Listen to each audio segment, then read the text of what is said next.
ದೇವರು ಅವರಿಗೆ ನೀಡಿದಂತಹ ವಿಶೇಷವಾದ ವರ ಪ್ರಬೋಧನೆಯನ್ನ ಮಾಡುವಂತ ಆ ಒಂದು ಪ್ರತಿಭೆ.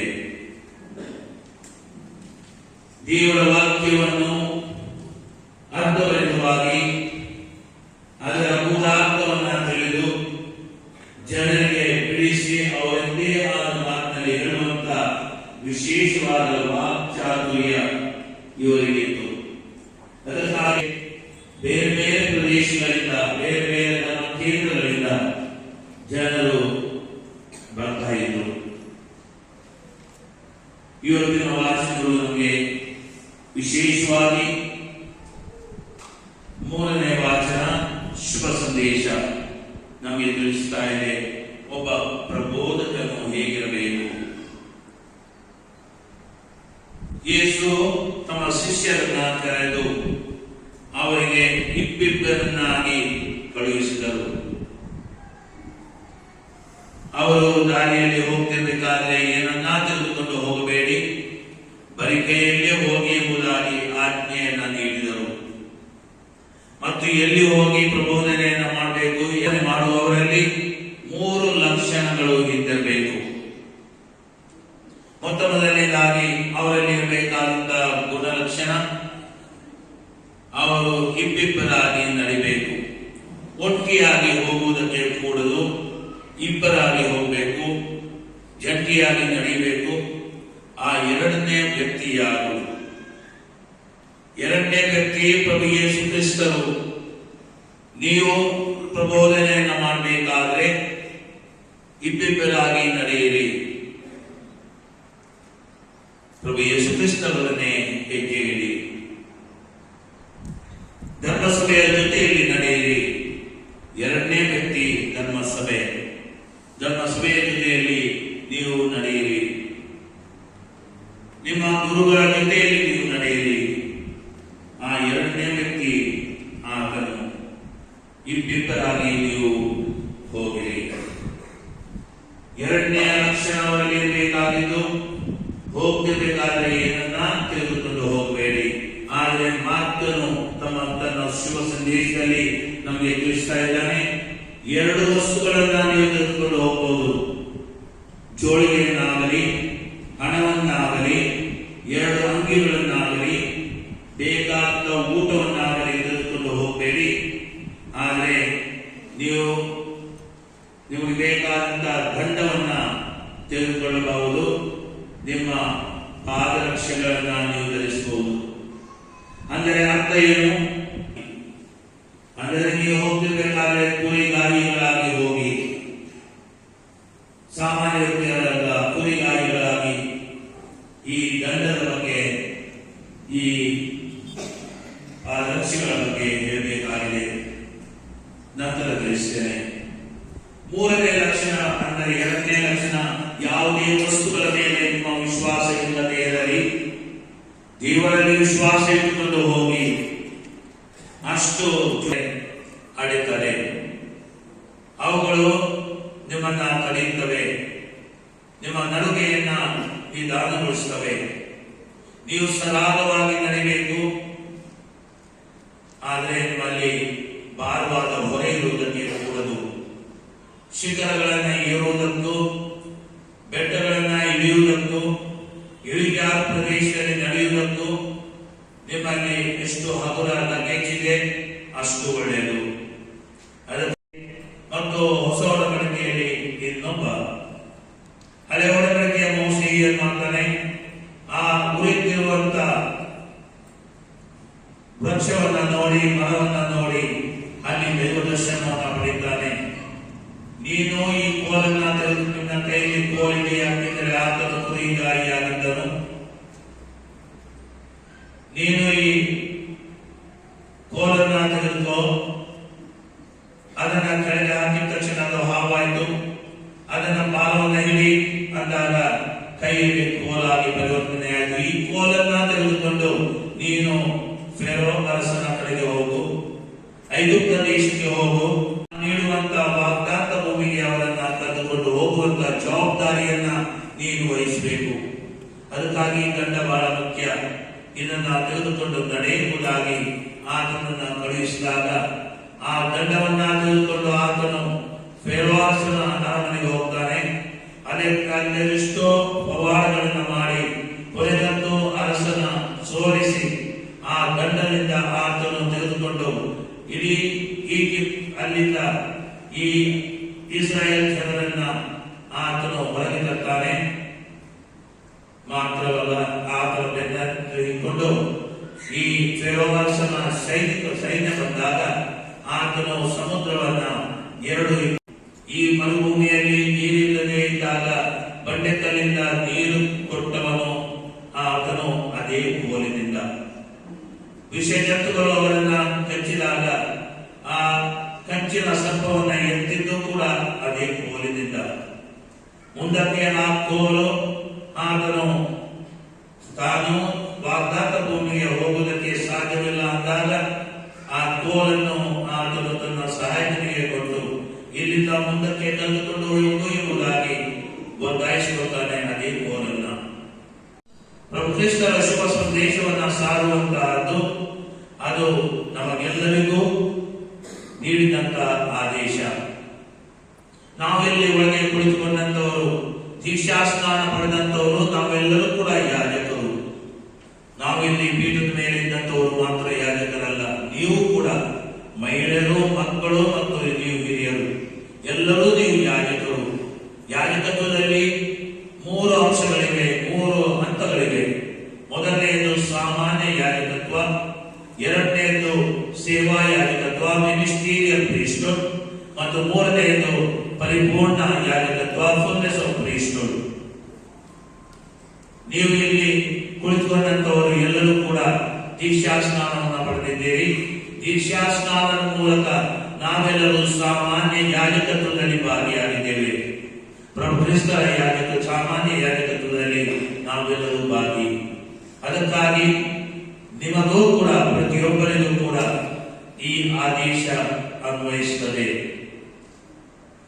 ಈ ಸಾಮಾನ್ಯ ಯಾಜಕತ್ವದಲ್ಲಿ ದೇವರ ವಾಕ್ಯವನ್ನು ಬೋಧಿಸುವಂತಹದ್ದು ಕೆಲವರಿಗೆ ಮಾತ್ರ ನೀಡಿದಂತಹ ಆದೇಶವಲ್ಲ. ತಮ್ಮ ಮನೆಯನ್ನ ಬಿಟ್ಟು, ತಮ್ಮ ಕುಟುಂಬವನ್ನ ಬಿಟ್ಟು ಶುಭ ಸಂದೇಶವನ್ನು ಸಾರುವುದಕ್ಕೆ ಸಾಧ್ಯವಿಲ್ಲ. ಒಂದೂರಿಂದ ಮತ್ತೊಂದೂರಿಗೆ ಹೋಗಿ ಅವರು ಶುಭ ಸಂದೇಶವನ್ನು ಸಾರುವುದಕ್ಕೆ ಅಸಾಧ್ಯ. ಅಂತ ಸಂದರ್ಭದಲ್ಲಿ ಇನ್ನೊಂದು ನಮಗೆ ಆಯ್ಕೆ ಇದೆ. ಮತ್ತಾಯಂತಹ ಶುಭ ಸಂದೇಶ ಸಾರಿರಿ. ಅವರಿಗೆ ದೀಕ್ಷಾ ಧರ್ಮವನ್ನ ಪ್ರಬೋಧನೆ ಮಾಡ್ತೀರಿ, ಧರ್ಮವನ್ನ ಪಾಲಿಸ್ತೀರಿ, ನಿಕಟವಾಗಿ ಅದನ್ನು ಪಾಲಿಸ್ತೀರಿ ಮತ್ತು ಅದನ್ನು ಪ್ರಬೋಧಿಸ್ತೀರಿ. ನಮಗೆ ಸಿಗುವಂತ ಲಾಭವೇನು, ಪ್ರತಿಫಲವೇನು? ಒಳ್ಳೆಯ ಫಲವನ್ನು ಕೊಡ್ತೀರಿ, ಆದರೆ ಹೆಚ್ಚು ಕಲ್ಲುಗಳು ನಿಮಗೆ. ಇದು ಸ್ಪಷ್ಟವಾಗಿ ಇವತ್ತಿನ 2ನೇ ವಾಚನ ನಮಗೆ ತಿಳಿಸ್ತಾ ಇದೆ. ಅದು ಸಂತ ಪೌಲರ ಅನುಭವ. ಶುಭ ಸಂದೇಶವನ್ನ ಸಾರಿದ್ರೆ ಏನು ಸಿಗುತ್ತೆ? ಆದರೆ ನಾವು ಭಯಪಡಬೇಕಾಗಿಲ್ಲ. ಪ್ರಭು ಯೇಸು ಕ್ರಿಸ್ತರನ್ನೇ ಬಿಟ್ಟವಾದ ವಿಶಿಷ್ಟವಾದ ಸಂತ ಅಂತೋನಿ ಅವರ ಮುಖಾಂತರ ಈ ಒಂದು ವಿಶೇಷ ವರವು ನಮಗೂ ಸಿಗಲಿ. ನಾವು ಕೂಡ ನಮ್ಮ ಜೀವನದಲ್ಲಿ ಪ್ರಬೋಧನೆ ಮಾಡುವಂತ, ದೇವರ ವಾಕ್ಯವನ್ನು ಸಾರುವಂತ ವಿಶೇಷ ಕಾರ್ಯದಲ್ಲಿ ನಮಗೆ ಅವರೇ ದೇವರಿಂದ ಬೇಕಾದಂತಹ ಅನುಗ್ರಹವನ್ನು ನೀಡಲಿ ಮತ್ತು ನಮ್ಮ ಜೀವನ ಪ್ರಭು ಕ್ರಿಸ್ತರ ಶುಭ ಸಂದೇಶವಾಗುವಂತೆ ನಮಗೆ ವಿಶೇಷವಾದ ವರವನ್ನು ನೀಡಲೆಂದು ಈ ಪೂಜೆಯ ಸತತದಲ್ಲಿ ನಾವು ಪ್ರಾರ್ಥಿಸೋಣ.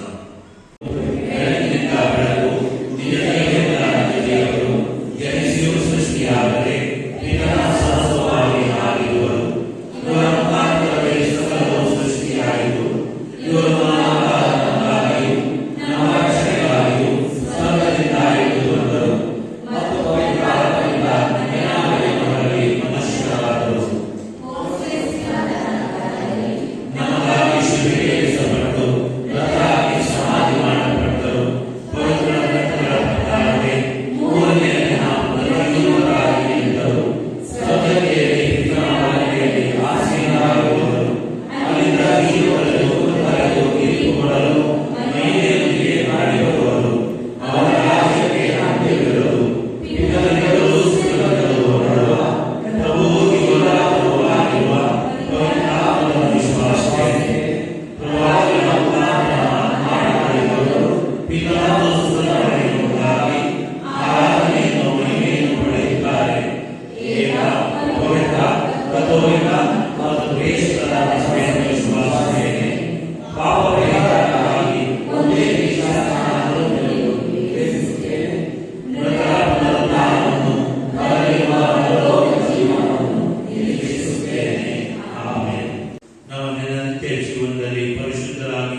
ಸ್ಫೂರ್ತಿ ಚೈತನ್ಯವನ್ನು ಕರುಣಿಸಿ ಅವರ ಸೇವಾ ಜೀವನವನ್ನು ಪವಿತ್ರಾತ್ಮರ ವರದಾನ ಫಲಗಳಿಂದ ತುಂಬಿ ದೇವಸ್ಥರನ್ನು ಮುನ್ನಡೆಸಲು ಸಮರ್ಥರಾಗುವಂತೆ ಪ್ರಾರ್ಥಿಸೋಣ.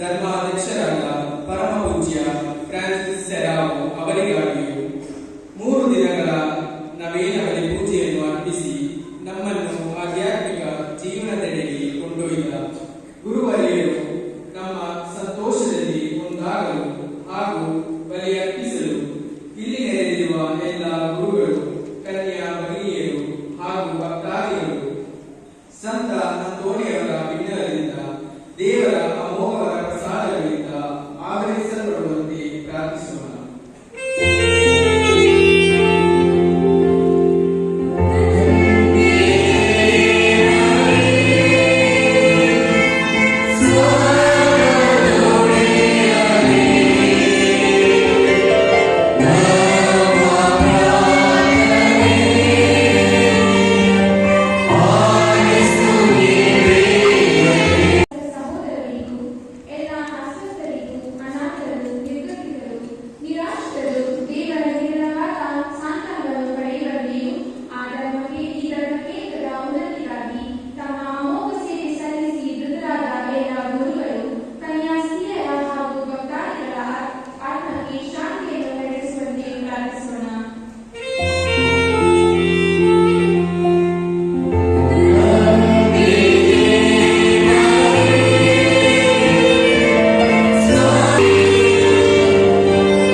ಇವರಿಗಾಗಿ ನಾವು ಪ್ರಾರ್ಥಿಸೋಣ. ದೇವರು ಇವರಿಗೆ ಬೇಕಾದ ಒಳ್ಳೆಯ ಆರೋಗ್ಯ ಭಾಗ್ಯವನ್ನು ನೀಡಲಿ, ಅವರ ಜೀವನದಲ್ಲಿ ಅವರಿಗೆ ತೃಪ್ತಿ ನೀಡಲಿ, ಅವರ ಸೇವಾ ಕಾರ್ಯವು ಫಲಭರಿತವಾಗಲಿ ಎಂಬುದಾಗಿ ಅವರಿಗಾಗಿ ಮೌನದಲ್ಲಿ ಪ್ರಾರ್ಥಿಸೋಣ. ಕಷ್ಟಗಳು ಬಂದಾಗ ನಾವು ಎದುರುಲ್ಲದೆ ಖಿನ್ನರಾಗದೆ ನಿಮ್ಮ ಪುತ್ರನ ಮೇಲಿನ ವಿಶ್ವಾಸದ ಶಕ್ತಿಯಿಂದ ದಿಟ್ಟರಾಗಿ ನಿಮ್ಮನ್ನು ಸಾರುವ ಸಾಕ್ಷಿಗಳಾಗುವ ವರವನ್ನು ನೀಡಲೆಂದು ನಮ್ಮ ಪ್ರಭು ಕ್ರಿಸ್ತರ ಮುಖಾಂತರ ನಿಮ್ಮನ್ನು ಪ್ರಾರ್ಥಿಸುತ್ತೇವೆ. Amen.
ಅಂಗೀಕರಿಸಿರಿ. ಹೀಗೆ ಈ ಪೂಜ್ಯ ರಹಸ್ಯಗಳ ಮೂಲಕ ಅವರನ್ನು ನೀವು ಮಹಿಮೆಪಡಿಸಿದಂತೆ ನಮಗೂ ಕ್ಷಮೆಯನ್ನು ದಯ ಪಾಲಿಸಿರಿ. ನಮ್ಮ ಪ್ರಭು ಕ್ರಿಸ್ತರ ಮುಖಾಂತರ ನಿಮ್ಮನ್ನು ಪ್ರಾರ್ಥಿಸುತ್ತೇವೆ.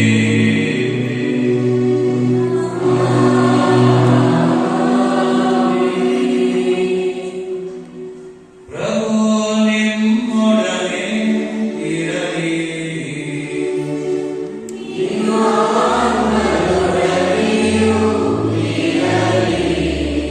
ನಿಮ್ಮ ಹೃದಯಗಳನ್ನು ಮೇಲಕ್ಕೆತ್ತಿರಿ.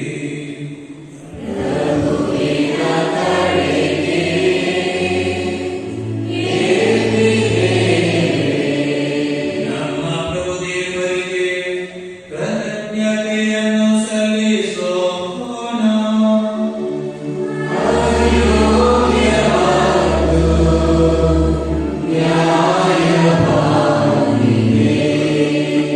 ಪ್ರಭು ಪವಿತ್ರ ಪಿತನೇ, ಸರ್ವಶಕ್ತ ನಿತ್ಯ ದೇವರೇ, ನಾವು ಎಂದೆಂದೂ ಎಲ್ಲೆಲ್ಲೂ ನಮ್ಮ ಪ್ರಭು ಕ್ರಿಸ್ತರ ಮುಖಾಂತರ ನಿಮಗೆ ಕೃತಜ್ಞತೆಯನ್ನು ಸಲ್ಲಿಸುವುದು ನಿಜವಾಗಿ ಯೋಗ್ಯವೂ ನ್ಯಾಯವೂ ಆಗಿದೆ.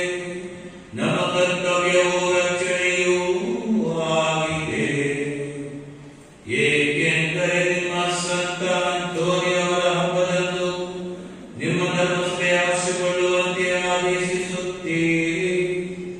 ಅಂತೆಯೇ ಅವರ ಪರಿಶುದ್ಧ ಜೀವನದ ಆದರ್ಶದಿಂದ ಅದನ್ನು ಬಲಪಡಿಸುತ್ತೀರಿ. ಅವರ ಬೋಧನೆಯಿಂದ ಅದನ್ನು ಸುಶಿಕ್ತಗೊಳಿಸುತ್ತೀರಿ ಹಾಗೂ ಅವರ ಪ್ರಾರ್ಥನೆಗಳ ಪ್ರಯುಕ್ತ ಅದನ್ನು ಸುರಕ್ಷಿತವಾಗಿ ಕಾಪಾಡುತ್ತೀರಿ. ಆದುದರಿಂದ ದೂತ ಸಂತರ ಸಮೂಹದೊಂದಿಗೆ ನಾವು ನಿಮ್ಮ ಮಹಿಮಾ ಗೀತೆಯನ್ನು ಹಾಡುತ್ತಾ ನಿರಂತರವಾಗಿ ನಿಮ್ಮ ಸ್ತುತಿಯನ್ನು ಘೋಷಿಸುತ್ತೇವೆ.